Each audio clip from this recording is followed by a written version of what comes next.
है आपका गुलिस्तान न्यूज में। मैं हूं पलक सहगल। बुलेटिन की शुरुआत करेंगे बड़ी खबर के साथ, जहां बिहार से इस वक्त की बड़ी खबर सामने आ रही है। बिहार में नीतीश सरकार का बड़ा एक्शन है, जहां आपको बता दें कार्तिकेय सिंह से कानून मंत्रालय से हटा दिया गया है।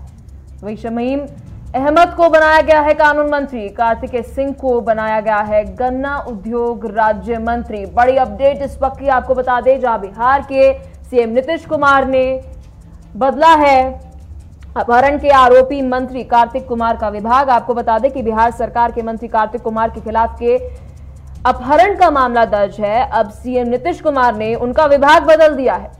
तो ये बड़ी अपडेट बिहार से इस वक्त की आपको बता रहे हैं, जहां बिहार के मुख्यमंत्री नीतीश कुमार ने देर शाम अपहरण के मामले में आरोपी मंत्री कार्तिक कुमार का विभाग बदल दिया। तो सीएम नीतीश कुमार ने मंत्री कार्तिक कुमार के विभाग की अदला बदली कर उन्हें गन्ना विभाग की जिम्मेदारी दी, जबकि उनकी जगह पर गन्ना मंत्री शमीम अहमद नए विधि मंत्री बन चुके हैं।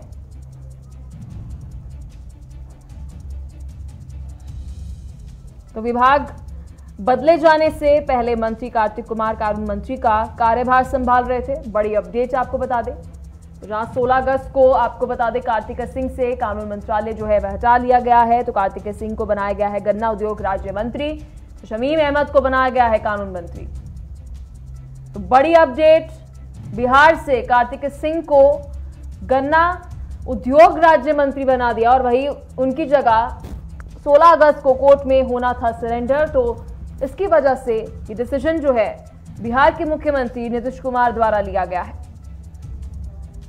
तो बड़ी अपडेट बिहार से आपको बता रहे हैं, जहां बिहार में नई सरकार के गठन के बाद सभी मंत्रियों ने शपथ लेकर अपने विभाग का कामकाज संभाल लिया है। लेकिन शपथ लेने के बाद ही नीतीश कुमार ने सरकार के मंत्री विवादों में आ गए हैं। तो यही वजह है कि बीजेपी नीतीश मंत्रिमंडल में शामिल कानून मंत्री कार्तिक सिंह पर हमलावर हुए और कार्तिक सिंह को किडनैपिंग मामले के ऊपर जो है अभियुक्त हैं, तो उन पर वारंट भी निकला हुआ है।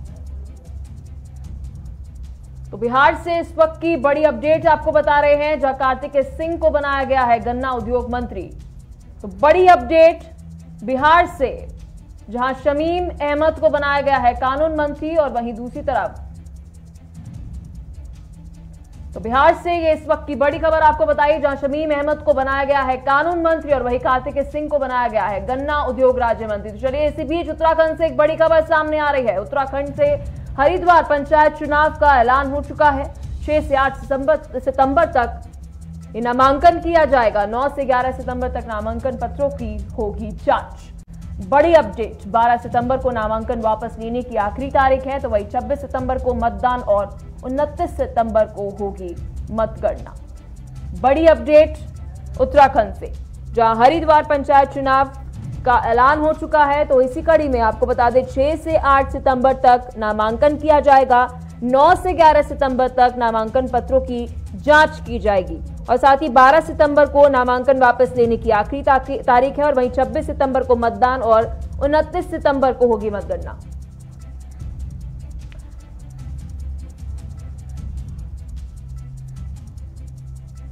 तो चलिए इसी खबर पर और अधिक जानकारी के साथ हमारे सहयोगी संचित हमारे साथ जुड़ गए हैं। संचित, क्या कुछ अपडेट है, क्योंकि हरिद्वार के अंदर घोषणा हो चुकी है पंचायत चुनाव की, क्या कुछ अपडेट आपकी तरफ से? देखिए, हरिद्वार पंचायत चुनाव को लेकर के लगातार जो हरिद्वार के लोग थे वो उत्सुक थे कि हरिद्वार पंचायत का चुनाव कब कराया जाएगा और उसको लेकर के लगातार आपने देखा होगा कि कई बार धरने प्रदर्शन भी किए गए और आप देखिए कि जो सब्र का बांध था वो टूटता जा रहा था। और आप देखिए कि जो हरिद्वार पंचायत का चुनाव है उसकी डेट सामने आ गई है और अब सरकार प्रशासन के सामने इसकी तैयारियां कराने की चुनाव के साथ साथ जो लोग इसमें कैंडिडेट खड़े होंगे उनके लिए एक बड़ी चुनौती है कि जो उनकी तैयारियां हैं वो कितनी पूरी हो चुकी हैं, क्या वो अभी भी चुनाव लड़ने के मोड में है या नहीं है, और चुनाव किस तरीके से किया जाएगा, कितनी निष्पक्षता के साथ चुनाव किया जाएगा, इन सभी पहलुओं पर काम होगा। लेकिन फिलहाल अगर उत्तराखंड से हरिद्वार के अपडेट की आप बात करेंगे तो हरिद्वार के लोगों के मन में एक उत्सुकता है कि उनके जहाँ पे हरिद्वार जो चुनाव वो कराया जाए। जी, और साथ ही संचित अगर बात करें उत्तराखंड के अंदर हरिद्वार के अंदर चुनाव होने जा रहे हैं, नामांकन के बारे में क्या कुछ तारीख से जुड़ी अपडेट है और साथ ही प्रत्याशियों के बारे में अगर विशेष तौर पर बात करें तो उसके बारे में क्या कुछ अपडेट है? देखिए, प्रत्याशियों की सूची तो अभी नहीं सामने निकल के आई है, लेकिन आप देखिए कि डेट आउट हो गई और साथ ही साथ सबसे बड़ी बात यह है कि हरिद्वार धर्म नगरी है और धर्म नगरी को लेकर के वहाँ पर कहीं की शासन प्रशासन के ऊपर कमांड करने के लिए जैसे उत्तराखंड के मुख्यमंत्री करते हैं, साथ ही साथ जो बूथ लेवल के कार्यकर्ता है, कहीं की जो ग्राम पंचायतों में रहने वाले लोग हैं, उनके ऊपर जो एक लीडर होगा वो अगर मिल जाएगा तो निश्चित तौर पे जो लाखों की संख्या में, करोड़ों की संख्या में जो श्रद्धालु हरिद्वार पहुंचते हैं, उनके लिए एक सहूलियत हो जाएगी। और निश्चित तौर पर आप देखिए कि वहाँ की जनता की बात रखने वाला भी कोई होगा और वहाँ के विकास कार्य में भी जो तेजी है वो देखने को मिलेगी। तो अगर हम बात करें, जब 26 सितंबर को मतदान करने के लिए लोग जाएंगे, तो इस बार क्या कुछ मुद्दे, चुनौतियां जो है हरिद्वार के अंदर रहेगी, और क्या कुछ सरकार द्वारा, अगर पंचायत के द्वारा बात करें तो क्या कुछ पेश किया जा सकता है, क्या कुछ उनके मैनिफेस्टो में रहा जाएगा हरिद्वार के विकास के अंदर, क्या कुछ जो है सामने लाएंगे? देखिए, जो 26 तारीख की डेट है उसमें जो मुद्दे होंगे, प्रमुख मुद्दे सबसे पहले हरिद्वार के क्षेत्र को लेकर के होंगे कि वहाँ पर साफ सफाई क्या होगी, वहाँ पर जो व्यवसाय है उन व्यवसाय करने वाले लोगों के लिए क्या फायदा दिया जाएगा, व्यापारी वर्ग के लिए क्या सोचा जाएगा, वहाँ पे आने वाली जो श्रद्धालु आते हैं उनसे क्या फायदा हरिद्वार की जनता को मिलेगा, और किस तरीके से और अन्य योजना जो स्टेट गवर्नमेंट की चल रही है उसमें पंचायतों को, पंचायत तक किस तरीके से पहुंचाया जाए, इन सभी पहलुओं की बात होने के बाद इस बार मतदान किया जाएगा। क्योंकि आप देखिए कि इस बार का जो वोटर है वो हरिद्वार से एक उम्मीद लेकर के आएगा, एक उम्मीद उनको हरिद्वार के अपने नेता से होगी। क्योंकि आप देखिए कि हरिद्वार लगातार एक बड़ा ऐसा जिला उत्तराखंड का है जहाँ पर आप देखेंगे तो बहुत बहुत शुक्रिया संचित हर एक अपडेट के लिए। तो जहां आपको बता दें कि पंचायत चुनाव से हरिद्वार में बड़ी अपडेट है, जहां 12 सितंबर को नामांकन वापस लेने की आखिरी तारीख है, तो वहीं 26 सितंबर को मतदान की डेट और 29 सितंबर को मतगणना होगी। तो चलिए उत्तराखंड से एक और बड़ी खबर आपको बता देते हैं, जहां पर उत्तराखंड यूकेएसएससी पेपर लीक मामले गरमाया हुआ है। आपके प्रदेश उपाध्यक्ष ने सरकार पर निशाना साधा है। भर्ती घोटाले में सीबीआई जांच होनी चाहिए, बसंत कुमार द्वारा यह कहा गया है। मुख्यमंत्री को इस्तीफा दे देना चाहिए, बसंत कुमार द्वारा यह बात की गई है। मुख्यमंत्री को इस्तीफा दे देना चाहिए, बसंत कुमार द्वारा यह बात जो है वह कही गई है। उत्तराखंड से आपको बता रहे हैं बड़ी खबर, जहां पर उत्तराखंड यूकेएसएससी एग्जाम से जुड़े मामला है, जहां उत्तराखंड यूकेएसएससी पेपर लीक मामला अभी सुर्खियों में है और मुद्दा गरमाया हुआ है कि आपके प्रदेश अध्यक्ष जो है वह सरकार पर निशाना साधते हुए नजर आ रहे हैं। भर्ती घोटाले में सीबीआई जांच होनी चाहिए, बसंत कुमार द्वारा यह बात कही जा रही। वही मुख्यमंत्री को इस्तीफा दे देना चाहिए।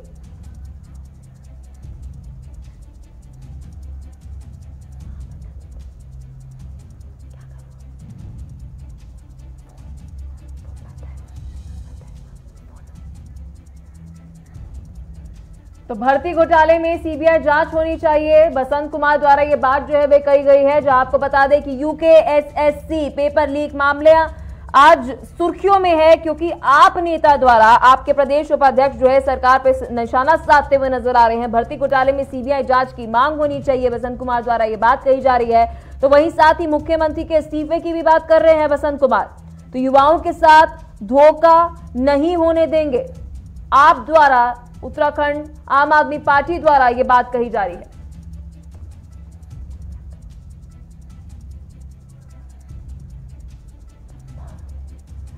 तो आपके प्रदेश उपाध्यक्ष ने सरकार पर निशाना साधा है, क्योंकि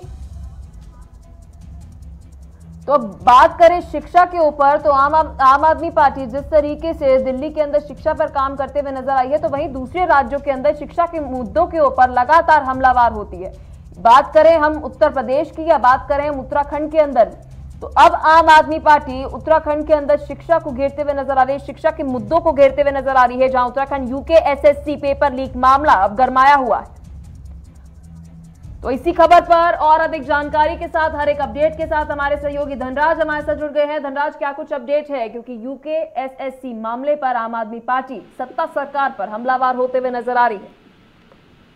जी बिल्कुल, जिस तरीके से देखा जाए कि यूकेएसएससी का जो घोटाला निकल कर सामने है, जिसमें मुख्यमंत्री पुष्कर सिंह धामी खुद सख्त रवैया अपनाते हुए नजर आ रहे हैं, वही इसके अपने अभी तक 30 गिरफ्तारी में कर लिए हैं। और जिसको देखते हुए कहीं ना कहीं अब राजनीति भी उत्तराखंड की गर्माती हुई नजर आ रही है। मामला गर्मा रहा है, क्योंकि आम आदमी के पार्टी के साथ साथ कहीं ना कहीं कांग्रेस की जो नेता है वो भी कहीं ना कहीं सरकार को घेरने की कोशिश कर रहे हैं, क्योंकि लगातार जो घोटाला निकल कर सामने आ रहा है और जो जांच चल रही है उसको लेकर बीजेपी पर हमलावर लगातार आम आदमी पार्टी के नेता भी हो रहे हैं, कांग्रेस के भी, और तमाम जो विपक्षी दल है वो कहीं ना कहीं सरकार को पर निशाना साधते हुए नजर आ रहे हैं, क्योंकि जिस तरीके से देखा जाए कि जो आम आदमी पार्टी के नेता है ज्योति सिंह बिष्ट, उनका साफ तौर पर यही कहना है कि जिस तरीके से घोटाले निकल कर सामने आ रहे हैं, इसमें कहीं ना कहीं सरकार भ्रष्टाचार में डूबी हुई है।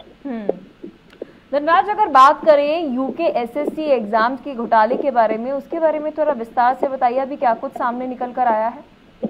ये बिल्कुल जिस तरीके से देखा जाए जो यूके एसएससी का घोटाला निकलकर सामने आया है, उसमें अभी तक एसटीएफ ने 30 गिरफ्तारी कर चुकी है, क्योंकि देश का मुख्य अभियुक्त था हाकम सिंह, उसको भी गिरफ्तार कर लिया गया। हालांकि वो बीजेपी का ही जिला पंचायत सदस्य था, उसको गिरफ्तार कर लिया गया। उसके साथ साथ 29 लोगों को और गिरफ्तार किया गया है, जिसमें साफ तौर पर देखने में आया है कि करोड़ों रुपए की डील इस पेपर मामले में हुई थी, कि पेपर लीक करने के मामले में कहीं ना कहीं करोड़ों रुपए लिए गए थे, और प्रिंटिंग मशीन से लेकर सभी नेता तक लेकर इसमें सभी भ्रष्ट जो लोग थे वो उसमें शामिल थे, और उनको गिरफ्तार कर लिया गया।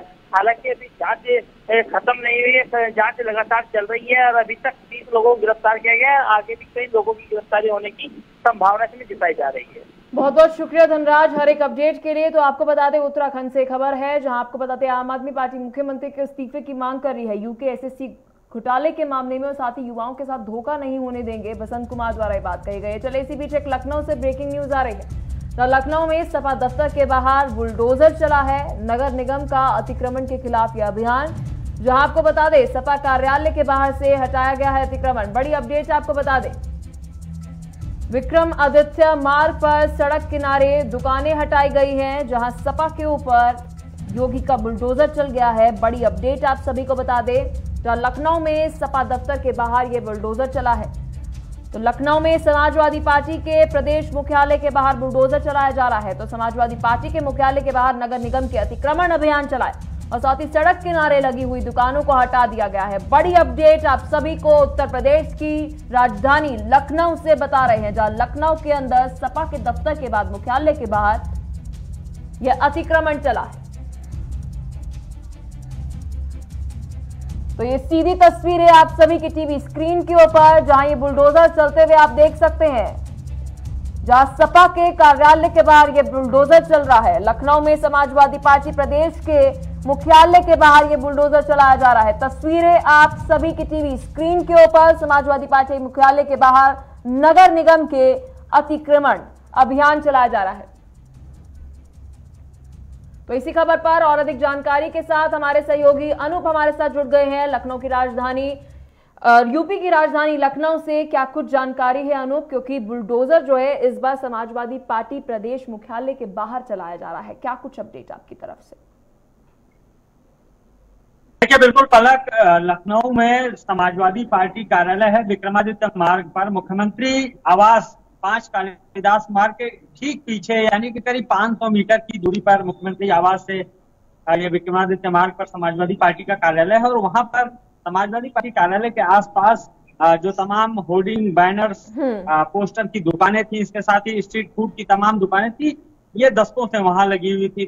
पिछले 15 से 20 साल से वो लगातार वहां पर दुकानें लगी हुई थी, उन्हें कभी हटाया नहीं गया। पहली बार ऐसा हुआ है कि इस वीवीआईपी जोन में जो अवैध अतिक्रमण था उसे हटाने की कार्रवाई की है लखनऊ नगर निगम ने।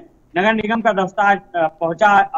हालांकि इस संबंध में पलक पहले ही जितने दुकानदार थे, जितने वो स्ट्रीट वेंडर्स थे, हालांकि वो सब अवैध थे, कोई भी अधिकृत नहीं था। जितनी दुकानें वहां होर्डिंग, बैनर, पोस्टर्स की लगी हुई थी वो भी सब अवैध थी। इनको 2 बार नगर निगम प्रशासन की तरफ से नोटिस दिया जा चुका था कि अपनी दुकानें वहां से हटा ले, लेकिन उन लोगों ने दुकान नहीं हटाई। लिहाजा आज नगर निगम का दस्ता वहां पर पहुंचा और उन दुकानों को तोड़ दिया गया, हटा दिया गया। हालांकि हल्का फुल्का विरोध भी वहां पर दुकानदारों ने, स्थानीय लोगों ने किया, लेकिन भारी पुलिस बल मौजूद था, पीएससी मौजूद थी, लिहाजा उनकी नहीं चली और नगर निगम के दस्ते ने, बुलडोजर ने पहुंचकर वहां पर उन दुकानों को, उस अवैध अतिक्रमण को ध्वस्त कर दिया है, गिरा दिया है। पहली बार ये बड़ी कार्रवाई वीवीआईपी जोन में देखने को मिली है पलक। खास बात यही है कि समाजवादी पार्टी उत्तर प्रदेश में मुख्य विपक्षी दल है। पूर्व मुख्यमंत्री अखिलेश यादव का वो राष्ट्रीय कार्यालय है और राष्ट्रीय कार्यालय के आसपास जिन दुकानों पर कार्रवाई हुई है वो दुकानें सभी ऐसी दुकानें हैं जहां पर समाजवादी पार्टी के प्रचार से जुड़ी हुई सामग्री उन दुकानों पर बिक्री होती थी, मिलती थी। तमाम समाजवादी पार्टी कार्यालय से ही जुड़े लोगों ने वहां पर वो दुकानें कर रखी थी। तो लिहाजा इस मसले पर तमाम सियासी सवाल खड़े हो रहे हैं। तमाम लोग सोशल मीडिया से लेकर वहां पर जो लोग मौजूद हैं वो तमाम तरह के सवाल खड़े कर रहे हैं, तमाम प्रतिक्रियाएं उस पर दे रहे हैं। हालांकि अभी समाजवादी पार्टी की तरफ से, उनके प्रवक्ता की तरफ से या अखिलेश यादव की तरफ से अभी तक कोई इस पर प्रतिक्रिया नहीं आई है, लेकिन अगले कुछ समय में जरूर निश्चित तौर पर टिप्पणी आएगी और इसे बिल्कुल सियासी कार्रवाई करार दिया जाएगा। लेकिन जो अधिकारी हैं, अधिकारियों ने हालांकि अभी कैमरे पर बोलने से कुछ भी मना कर दिया, लेकिन उनका कहना है कि ये पूरी कानूनी कार्रवाई है। पहले नोटिस लगातार दिए गए, नोटिस पर उन लोगों ने दुकानें नहीं हटाई, लिहाजा मजबूरी में अवैध अतिक्रमण था, हमने कार्रवाई की है। लेकिन इतना तय है, मुख्यमंत्री योगी आदित्यनाथ जिस तरह से लखनऊ ही नहीं उत्तर प्रदेश के तमाम जिलों में वो अवैध अतिक्रमण को लेकर या फिर माफियाओं की जो तमाम अवैध संपत्तियां हैं उनको लेकर जिस तरह से कार्रवाई कर रहे हैं, तो उस कड़ी में एक और ये बड़ी कार्रवाई जुड़ गई है। बहुत बहुत शुक्रिया अनूप, आप खबर पर बने रहिएगा, आपसे हर एक अपडेट हम लेते रहेंगे। तो चलिए बुलेटिन में आगे बढ़ते हैं और आपको लेकर चलते हैं हिमाचल प्रदेश के अंदर, जहां हिमाचल प्रदेश के अंदर आम आदमी पार्टी के चुनावी प्रचार के दौरान तीसरी गारंटी पेश करते हुए नजर आ रहे हैं सीएम भगवंत मान और साथ ही deputy chief minister Manish Sisodia Delhi से वहां पर मौजूद है। आज मैं अरविंद केजरीवाल जी की तरफ से चौथी गारंटी आपके बीच लेके आया हूं। जनता के मुद्दों की बात है, बहनों के मुद्दों की बात है। हमने दिल्ली में बिजली के बिल कम किए। हम हर जगह जाते हैं, पूछते हैं भाई ये पैसा कहां से आओगे, उसके बारे में भी बताऊंगा। लेकिन आज की गारंटी महिलाओं की गारंटी है, महिलाओं के लिए अरविंद केजरीवाल जी की गारंटी है। पहले मैं आपके बीच गारंटी रख देता हूं अरविंद केजरीवाल जी की, उसके बाद थोड़ी सी बात और करूंगा। ये अरविंद केजरीवाल जी ने गारंटी भेजी है हिमाचल की बहनों के लिए। आज तीज के दिन, तीज के त्योहार के दिन अरविंद केजरीवाल जी की तरफ से गारंटी है कि आम आदमी पार्टी की सरकार बनवाइए। हिमाचल के मेरे भाइयों बहनों, आने वाले चुनाव में झाड़ू पे बटन दबा के अरविंद केजरीवाल जी की पार्टी, आम आदमी पार्टी की सरकार बनवाइए, जैसे पंजाब और दिल्ली में बनी है। हिमाचल की 18 साल से अधिक आयु की सभी महिलाओं को हर महीने 1000 रुपए स्त्री सम्मान राशि दी जाएगी। हर महीने 1000 रुपए 18 साल से ऊपर की हर महिला के लिए जो ये लेना चाहेंगी उसके लिए दिया जाएगा। ये पैसा जरूरी है, ये गारंटी जरूरी है। आज मेरे यहां, मैं जब बाहर था तो बहुत सारी छोटी बेटियां, छोटी बहनें की उम्र की लड़कियां मिली, बता रही थी सर मैं कॉलेज में पढ़ती हूं, सर मैं फलाने कॉलेज में पढ़ती हूं, मैं फलाना कोर्स कर रही हूं। सवाल यह है कि उनके घर वाले उनको हिम्मत से पढ़ा रहे हैं, लेकिन कहीं ना कहीं हाथ तंग है। वो लड़की चाहती है एक किताब फालतू खरीद लें, वो लड़की चाहती है एक ऑनलाइन कोर्स ज्वाइन कर लें।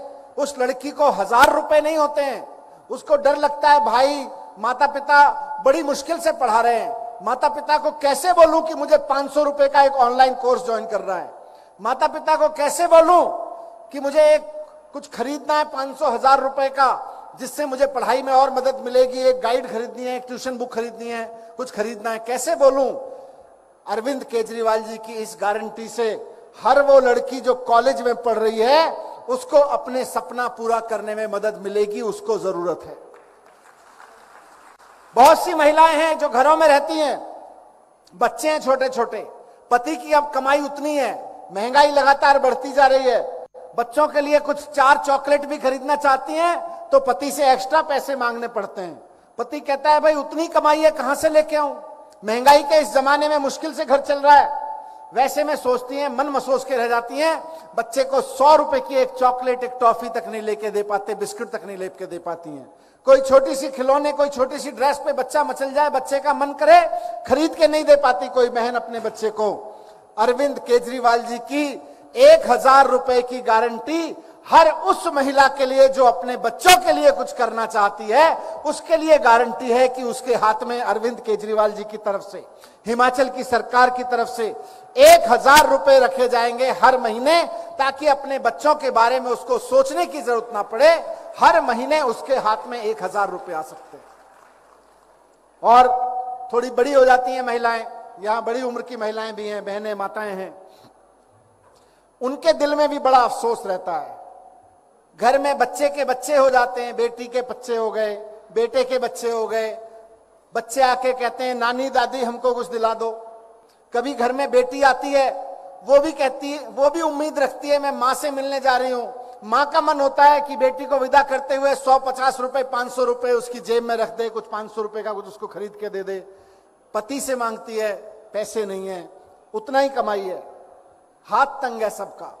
बेटे से मांगती है, उसका भी हाथ तंग है, बेटा अपनी जद्दोजहद में लगा हुआ है और हर बार मांग भी नहीं सकती है। हर बार देने के लिए सोचता है मम्मी पिछली बार तो जब बहन आई थी दिया ही था, बार बार क्यों करती हो।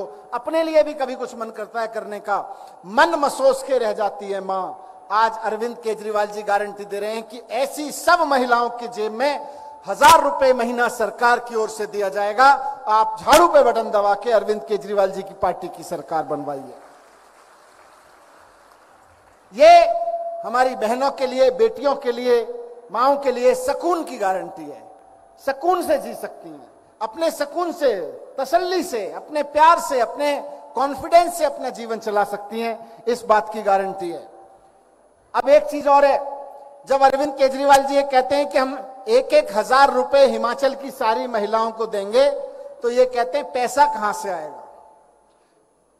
अभी भगवंत भाई मुख्यमंत्री जी बता रहे थे कि पैसा तो सारे लोग दे ही रहे हैं। सुबह उठ के चाय बनाने के लिए जो माचिस उठाते हो, उस माचिस को जलाते हो, माचिस जो बाजार से खरीद के लाए थे उस माचिस पे भी टैक्स दे के आए थे। चीनी जो खरीद के लाए थे उस पे भी टैक्स दे के आए थे। सब्जी में डालने का नमक खरीद के लाए थे, उस पे भी टैक्स दे के आए थे। आज तो मोदी जी ने कर दिया है कि बच्चों का बिस्किट भी लेके आए थे, उस पे भी टैक्स दे के आए थे। लस्सी लेके आए थे, दही लेके आए थे, उस पे भी टैक्स दे के आए थे। ये पैसा आ किस लिए रहा है? इस पैसे के खर्च करने के दो ही तरीके हैं। तो इसी बीच हिमाचल प्रदेश के दौरे पर पंजाब के मुख्यमंत्री भगवंत मान ने क्या कुछ कहा, जरा आपको वह भी सुनाते हैं। वहां से उन्होंने गुहार लगाई, हमें यूक्रेन से बाहर निकालो, हमें जान का खतरा है। और उनके नंबर 99.1%, 99.2%, 99.7%। कोई नलायक विद्यार्थी नहीं थे वो कि यहां मौका नहीं मिला किसी और देश पे चले गए। बहुत ही इंटेलिजेंट स्टूडेंट थे वो, पंजाब से भी बहुत थे, हिमाचल से भी बहुत होंगे। उनको वापस लाया गया, उसकी भी पब्लिसिटी की गई। गंगा मिशन, भाई साहब आज से 25 साल पहले आजाद हुआ देश, हम 75 साल पहले आजाद हुए।